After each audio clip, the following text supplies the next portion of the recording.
ગઈકાલે રામોલ પોલીસ સ્ટેશનના વિસ્તારની અંદર આરટીઓ રોડ ઉપર મહાદેવ ઇમ્પિરિયલનો જે રોડ છે એ જગ્યા ઉપર લગભગ 15 થી 20 જણા જેવા આ અસામાજિક તત્વો પોતાના ટુ વ્હીલરમાં લઈને આવેલા અને ત્યાં એમને આ ઘટનાને અંજામ આપેલો. મૂળ વસ્તુ હકીકતમાં એવું હતું કે એ જે બંને પંકજ ભાવસાર અને સંગ્રામ બંને વચ્ચે એક જૂની અદાવતના ભાગરૂપે અને જે આ ઇમ્પિરિયલ છે ત્યાં એક પાનના ગલ્લાની અંદર એક પાણીપુરીની લારી છે. એ લારી આગળ આ સંગ્રામની બેઠક હતી અને સંગ્રામની બેઠક આગળ બીજી પાણીપુરીની લારી જે હતા એ પંકજ ભાવસારને મૂકવા માંગતા હતા. એ બાબતનું એમનું ચાલતું હતું. એ દરમિયાન એમને માહિતી મળી હતી કે ભાઈ સંગ્રામ હમણાં તાજેતરમાં જેલમાંથી છૂટ્યો છે એટલે એના ઉપર હુમલો કરવાની એમની ફિરાક હતી. એટલે બપોરે પણ એ જલપરી સોસાયટીમાં ગયેલા પણ સંગ્રામ મળેલો નહીં.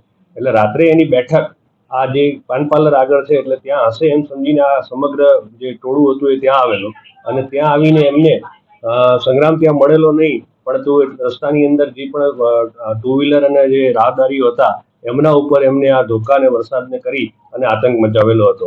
એ બાબતે તાત્કાલિક અમારા પીએ વિધિન 10 મિનિટ્સમાં ત્યાં પહોંચી ગયેલા હતા કારણ કે અમે સીસીટીવી સર્વેલન્સના એક પ્રોજેક્ટ હેઠળ જોવા ત્યાં નીકળ્યા હતા અને મીનવાઇલ સમાચાર મળતા તાત્કાલિક જ પોલીસ પીઆઈ પોતે ખુદ ઘટના સ્થળ પર પહોંચી ગયા હતા અને સમગ્ર અમદાવાદની પોલીસ ટીમ પણ ત્યાં પહોંચી ગઈ હતી. અને ત્યારબાદ અમે જે ક્રેટા ગાડીની અંદર જે રાહદારી જતા હતા તેમના ઉપર હુમલો થયો હતો એમની કાયદેસરની અમે ફરિયાદ લીધી અને એમની રાયોટિંગ અને જૂના આઈપીસીની 307 મુજબની ફરિયાદ લઈ અને કાયદેસરનો ગુનો પણ દાખલ કરેલો છે અને ગુનો દાખલ કરીને અત્યાર સુધીમાં ટોટલ 13 આરોપી અને એક